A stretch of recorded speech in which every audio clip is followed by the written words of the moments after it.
welcome everybody.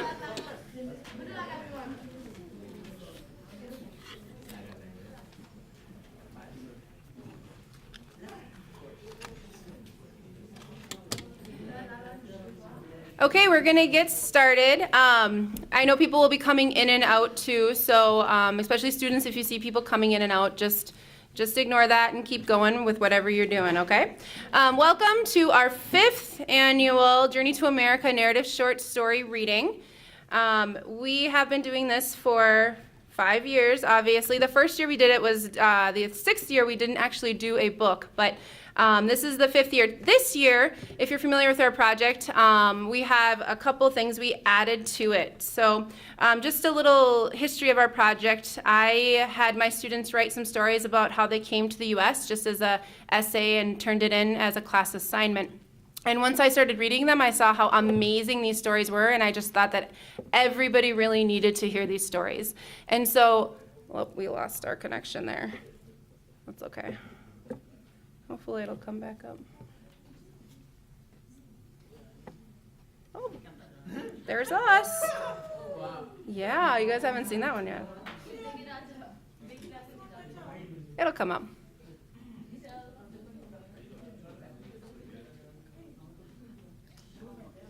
There it goes. It's magic.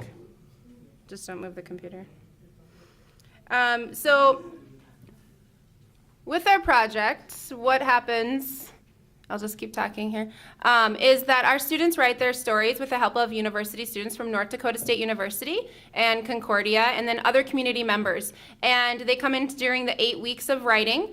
And in addition to that, we have the mental health group, Imagine Thriving, come in and do activities with our students.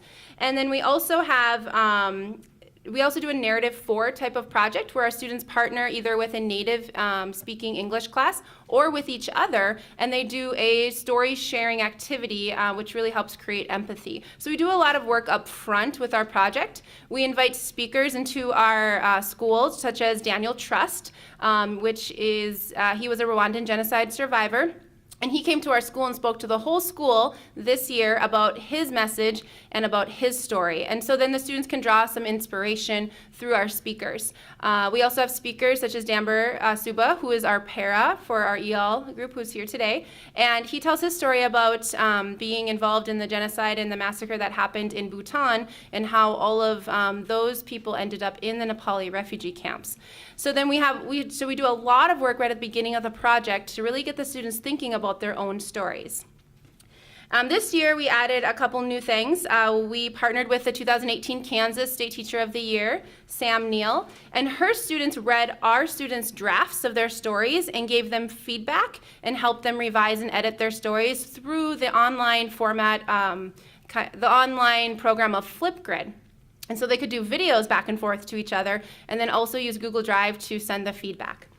We also had the Race Minnesota Science Museum come in. They have an exhibit in the Minnesota Science Museum. And these educators really want to help spread the message of acceptance when it comes to diversity and cultural appreciation. And they came to our school and did a 2-hour poetry workshop with our students. And that helped us jump into our poetry unit. And this year is new to our book. We have poems in there as well. The other thing that we did new this year was the canvas painting. And so we went to the art museum and they showed us how to do a canvas painting. They showed us all the amazing art that was at the studio. And then there our students spent 2 hours creating the canvas paintings that are over here on the wall. So if you can take a look at those after the reading. And each picture is also in the book above their poem. So those books that are out are all free, so if you wanted to grab one or a couple when you leave, go ahead and do that. And then also the 2018 National Teacher of the Year, Mandy Manning, is here with us in front today. And she is going to be speaking a little bit right after this. And she teaches refugee and immigrant students as well. And then the Concordia reading is February 28th. So this year we added another reading because the University of Concordia really wanted our students to be there and to share their stories as well. So a lot of extra things this year, a lot of amazing things that are happening with our story project. And those are just a couple of pictures of our process and what we've been through, the journey that we've been through this semester. And I wanted to mention that all the stories that you find in the books, the hard copy of the books, can also be found online. So our class has a website, and the link is in the brochure, the blue brochure when you came in, and also in the book. And they have the stories archived from all the years for the last 5 years. And if you go to our 2018-19, I don't know if it's not popping up there. I can see it on my screen, but believe me, do I have to move it? It's there, believe me, it is.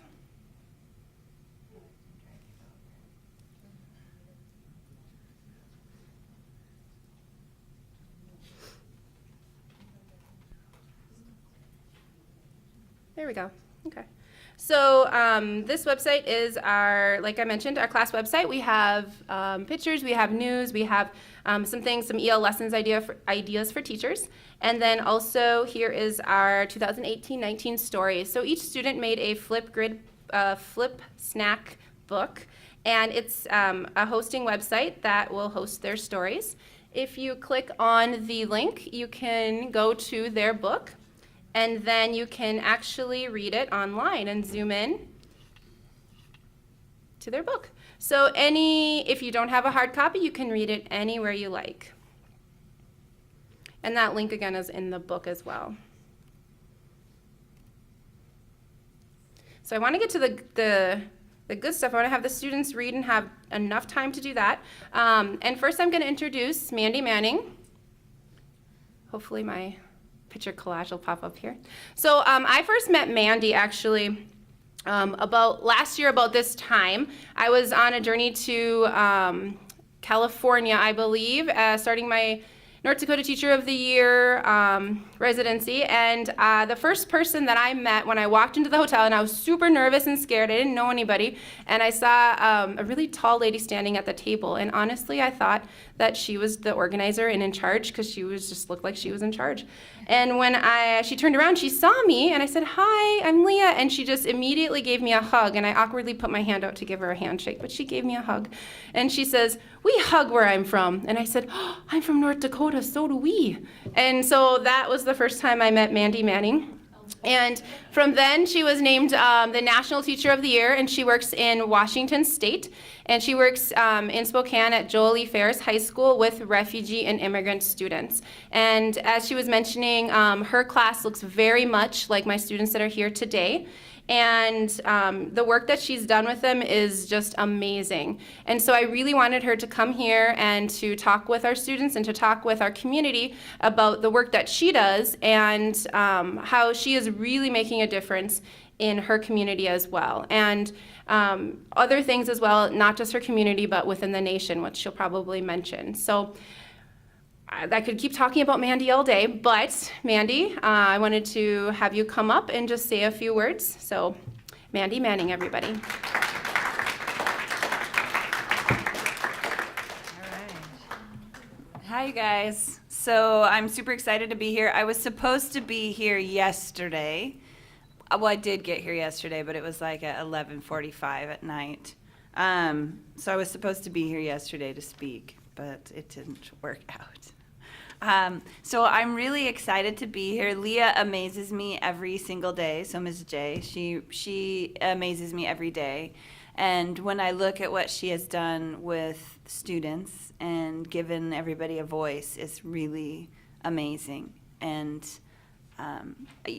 you are lucky to have each other because she's incredible. And so I work with newcomers. So they are brand new to coming to the United States. So imagine back when you first came, I would have been your teacher if you'd come to Spokane.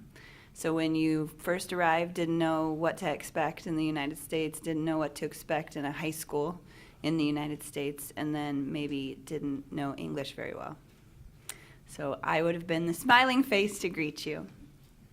And for this side of the audience, so One of my favorite things when I go around as National Teacher of the Year is to meet students and to hear their stories. And this isn't the first time that I've had an opportunity to hear stories from students from who were born in other nations. And I just want to say that sometimes as people from the United States, people born in the United States, we have this idea that we are helpers for the world.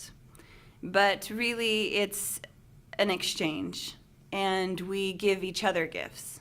So when we welcome new students and new families into our communities, we are getting just as much as we are giving, if not more.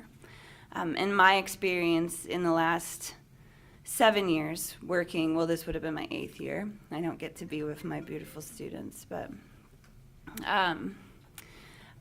in those years working with immigrant and refugee families, not just the students, but the families, I have gained perspective, and they've challenged my perceptions, and they've made me a better person and made Spokane a better community.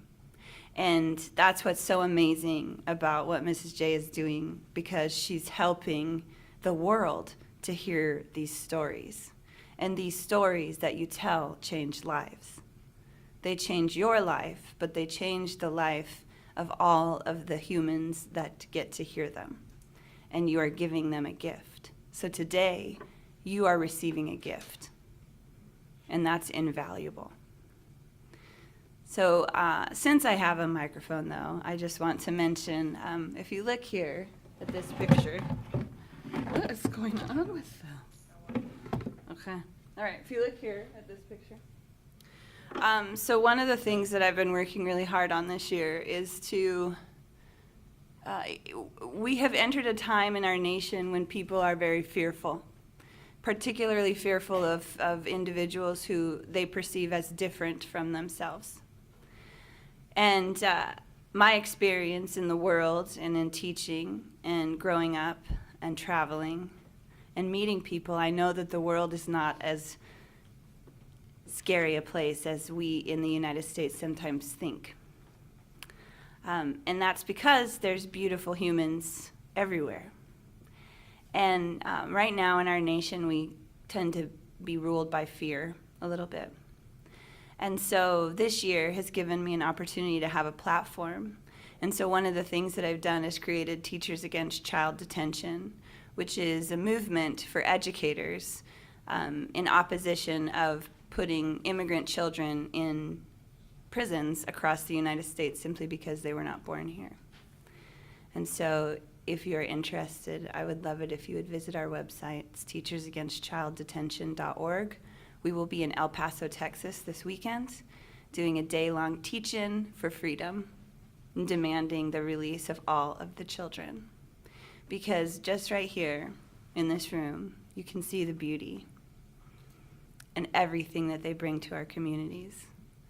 So we should ensure that all kids are in school, that all kids have the opportunity to reach their potential, and ultimately that all kids are free.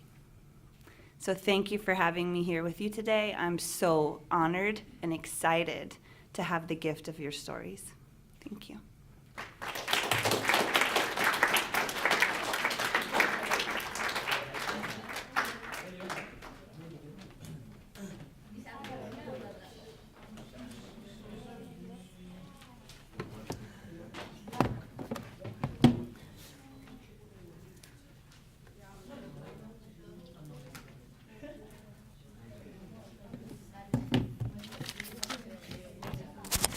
Okay, it's go time, you guys. Are you ready?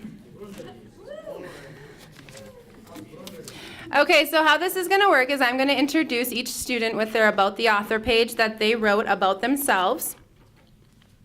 And then we're going to alternate between stories and poems, and we'll go from there. So first up is Sagar Gurung. Sagar was born in a refugee camp in Nepal. He came to America when he was only 13 years old. He is 17 years old and a junior at Fargo South High School. He speaks 3 languages, Nepali, Hindi, and a little bit of English. He loves to play video games and work out in his free time. His dream is to become a U.S. soldier or a professional soccer player. Sagar.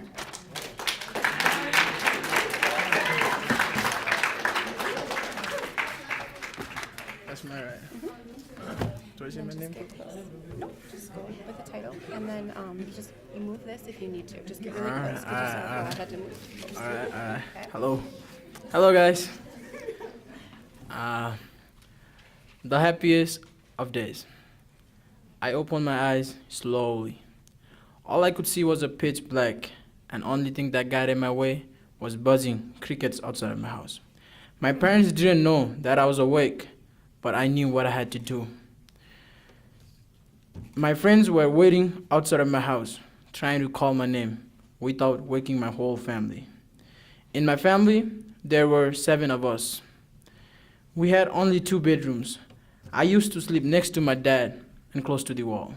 To get out of my house, I had to be very careful because I had to climb over my dad and try to not step on my brother and mother who were sleeping on the floor. Most kids have tripped and wakened their parents, but I was too good for that. This wasn't my first time sneaking out at night. My friends and I were going to steal fruit. We almost never get caught, and this is how we get away with it. One of us had to watch and see if someone was coming or not, so we wouldn't get caught. If that guy saw people coming, he had to whistle as loudly as he could. As soon as he whistled, we had to run away or hide somewhere. The hardest part was we had to climb over a fence, which sometimes had a snake on it. But that night, somehow we got through and were successful. We ate some of fruit and later sold some of it. While I was walking back to my house, my sister saw me and yelled at me nervously. Daju, our America date is here. We are going to America. Kehare, are you sure about that? I replied quickly. Yes, I'm sure, Daju, she replied. I got so excited to hear that because my cousin told me that America was a beautiful and great place. I was happy that I was going to be with my aunt and uncle again. I hadn't seen them for 2 years. I told my friends about the news and they made another plan to celebrate my happiness. Oi, let's go Kola to eat, they happily said to me. I don't have money to buy food or meat, I replied slowly. We don't need money. We can just go out and find someone chicken and eat that, he said. We all agree on that. I had to bring 1 cup of rice and salt. The other had to bring rice too, but instead they bought salt, onions, chili, knife, pots, and oil. The next day, we all gathered outside of my house. Then we went to the village called Bosti next to our camp. We walked around Bosti for hours, but couldn't find the chicken. That was big enough for all of us. After hours of walking, one of my friends saw the perfect chicken. Oi, khateharu! Look, there is a big chicken, he said suddenly. Where is it? I asked. My friend pointed at the chicken and we all saw it. My friend Sonny, who was really smart and kind, had a slingshot. He took a shot at the chicken head. For a second, we thought the chicken was dead, but it was still alive, but couldn't walk. We put the chicken in the bag and carried it to Danskola, where we finally killed the chicken. We then cut it into pieces and cooked it over a fire. While we waited for it to be cooked, we decided to go swimming in the river. After hours of swimming, we went back and sat together and started eating. We talked about what we're gonna do when we met in the future. The time passed so fast, we didn't realize that it was getting darker and darker. We went back home quickly. We had a fantastic day. It was one of my best days. To be continued.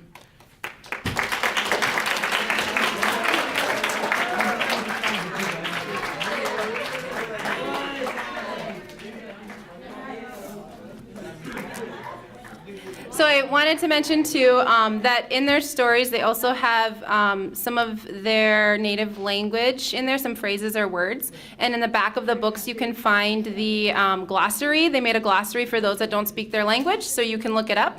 So if you hear some of that, that's what that is.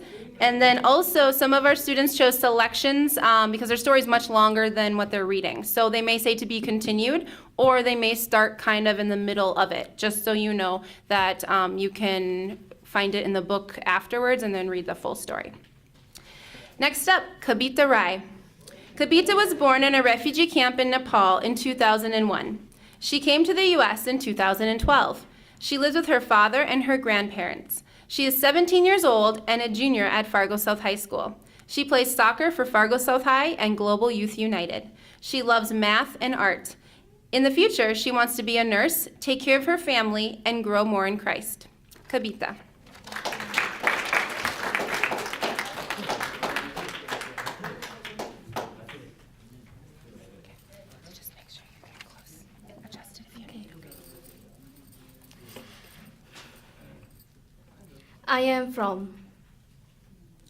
I am from a rainy place where houses are made out of bamboo and covered with mud.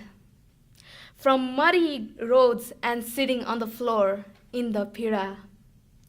From the holiday of Holi where everyone spreads colors everywhere like happiness. I am from the falling flower in the morning to decorate the house. From the beautiful grass where there is no snow. I am from the Christmas Eve, from playing the guitar and dancing in the grace of the Lord.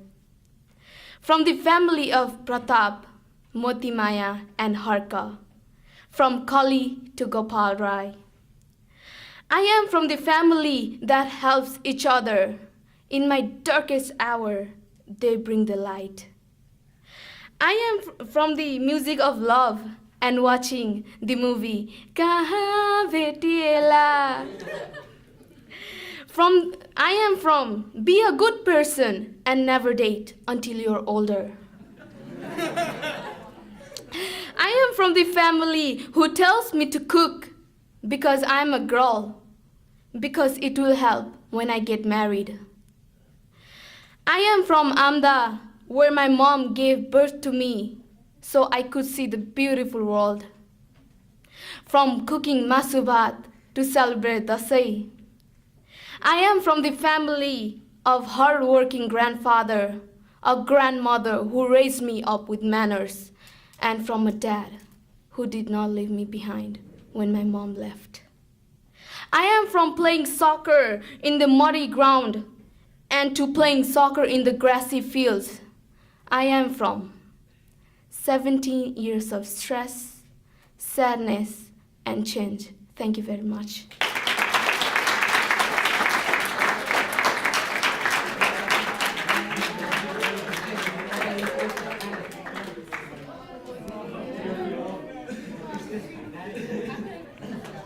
Next up,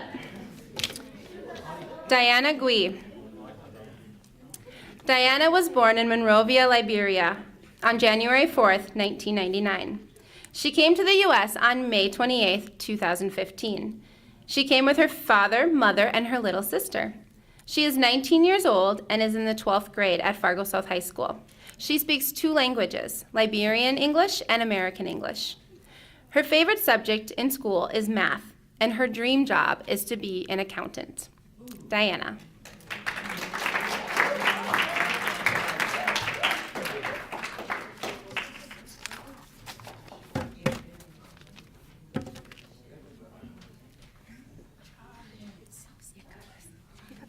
Hold it up like this. I noticed if you hold it up like this and speak like this, it's a little easier than looking down. Okay? And then move it if you need to.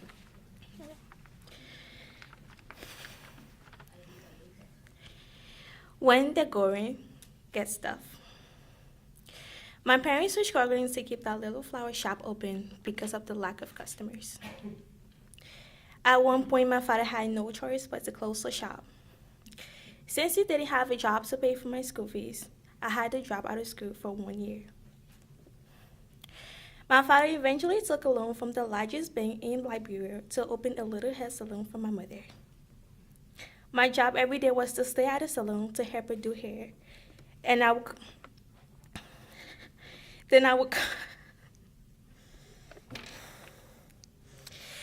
My job every day was to stay at the salon to help her do hair, then I would clean up after customers because they brought in food from street vendors.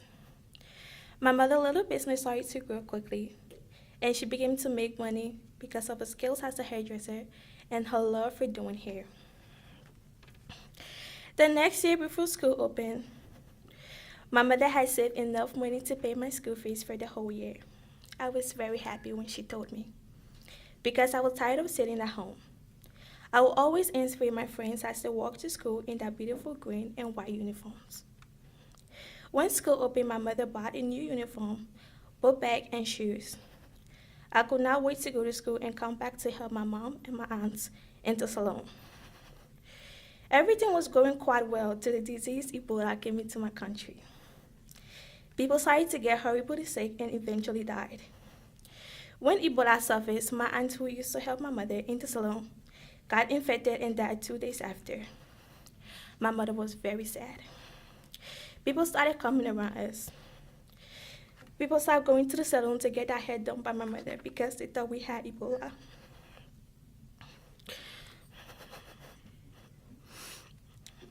The Ministry of Health had to tell my mother to stop working.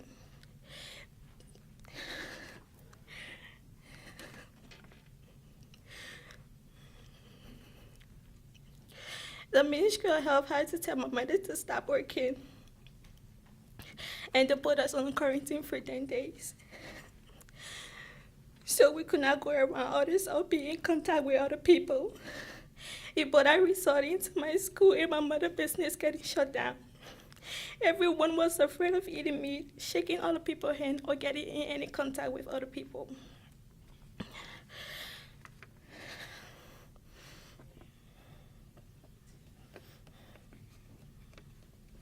The Ebola outbreak was very bad in my country, and people was dying constantly, including 11 people that died in my community from the virus. After a few weeks, my other aunt got sick and people thought she had Ebola. The hospital took her away. The next day, her husband got sick and went to the hospital to check himself in because he thought he was infected too. He also didn't want others getting sick, so that children were left alone at home. I told my dad that I wanted to help them by taking care of their kids while they was away. The next day, my mom took me to my aunt's house, and I was there till they got discharged from the hospital. The doctors noted that they was not infected by Ebola because they passed the 10 days of quarantine and nothing happened to them. My uncle was fine when they came from the hospital, but my aunt was still very sick. The good thing was she didn't have Ebola to be continued.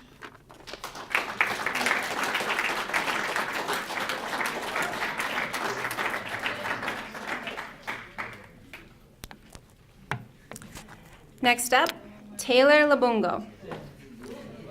Taylor was born in Congo in 2002. He came to America in 2013. He lives with his mom, brother, and sister. He is 16 years old and in 10th grade at Fargo South High School. He plays soccer and football and runs track. His favorite subject is math. He hopes to become a professional soccer player in the future. Taylor.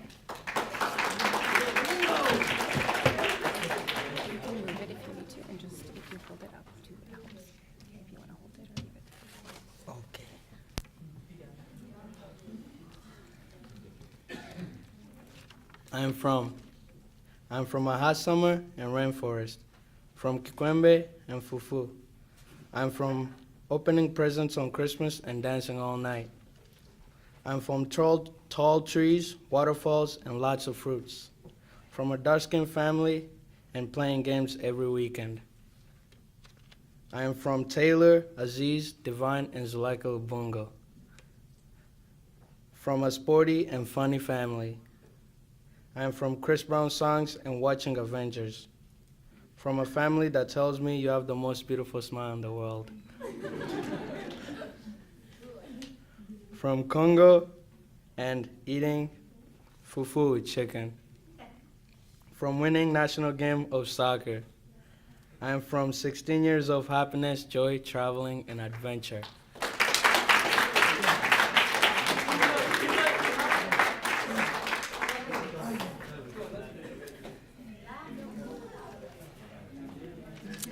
Lakshmi Gasing. Lakshmi was born in a refugee camp in Nepal. She is 18 years old. She came to the USA in 2013 with her sisters, brother-in-law, aunt, cousin, grandma, nephews, and nieces. She speaks 4 languages: Nepali, Tamil, English, and Hindi. Her favorite subjects are math and art. She is a junior at Fargo South High School. She plays on the girls' soccer team as an outside midfielder. She wants to become a flight attendant in the future. Lakshmi. You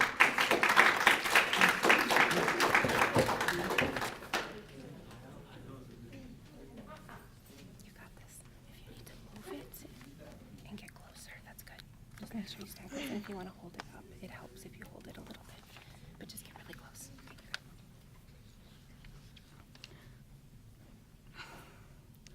Without my parents, my mom died in 2005 because of a sickness. A year after my mom's death, my dad also passed away. I never find out how he died. There was a rumor that he died on his sleep. I was 6 years old at the time. I did not understand everything that happened, and honestly, I still don't. Since my dad died while he was in a different town, my family members worked hard to bring his body back to our refugee camp. After my parents' death, my grandmother took care of us. Life soon started to get complicated. We didn't have enough money to buy our basic things. We didn't have enough money for food at school. It was also really hard because we didn't have men at home to help with the harder chores. My older sister used to come visit us once a year for a holiday of the side. After a few years, my older sister and her husband decided to come live with us. She decided to take care of us. After 4 years, suddenly, there was a big argument, and my brother-in-law and my sister left our house and went back to his mother's house. My granny took care of us again. Even though she had a blurry vision, she still did everything for us. She made breakfast for us before we went to school, and when we came for lunch, she had the food ready for us. Since we never had enough money to buy vegetables, we used to go to the store and try to sell some of our rationed white rice or oil to buy some vegetables. When my 3 sisters and I went to school, my granny couldn't do all the hard work that was needed to keep up the house. When my older sister came to visit us, she used to give us some money. My granny saved the money to use for our school supplies. When I was in 3rd grade, my cousin started to having heart problems. We had to take him to many hospitals.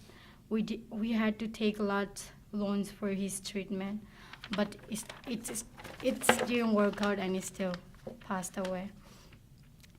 Things got worse, and year after his death, my sister-in-law also passed away because of a tractor accident. When one of my older sisters got married, life got even harder for us because she left.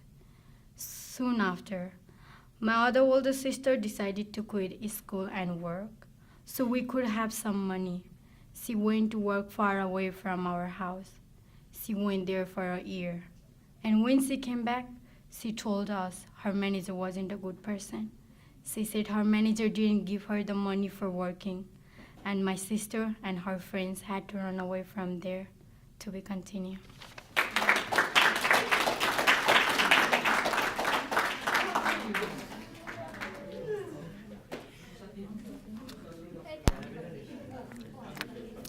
Willa Ja.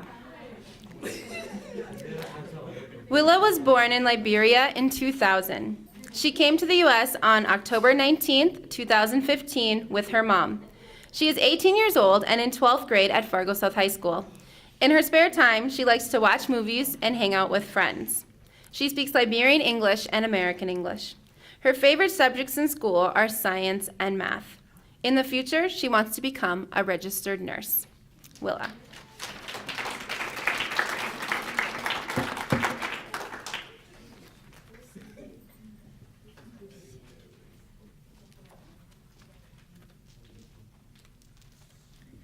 You can move this if you find the right spot, and if you hold this up a little more, it helps to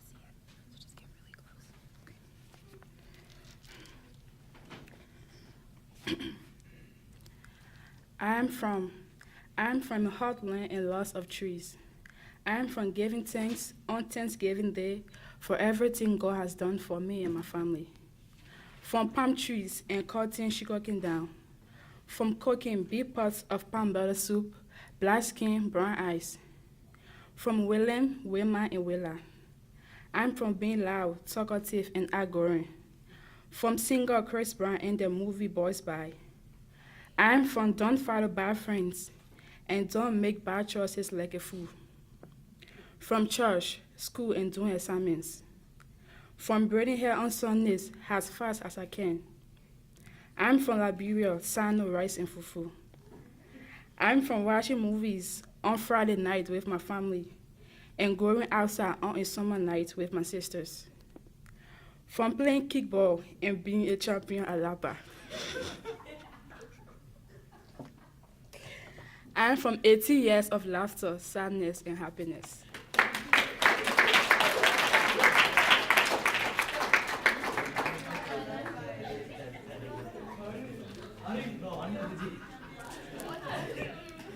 Hari Regmi. Hari was born in the Goldap refugee camp in Nepal on June 3, 2003. He came to the U.S. on February 25, 2013. He has one sister and two parents. He is currently 15 years old and a sophomore at Fargo South High School. He speaks 3 languages, Nepali, English, and a little bit of Hindi. He plays soccer for Global Youth United. His favorite subjects are science and math. In the future, he hopes to become a doctor. Hari.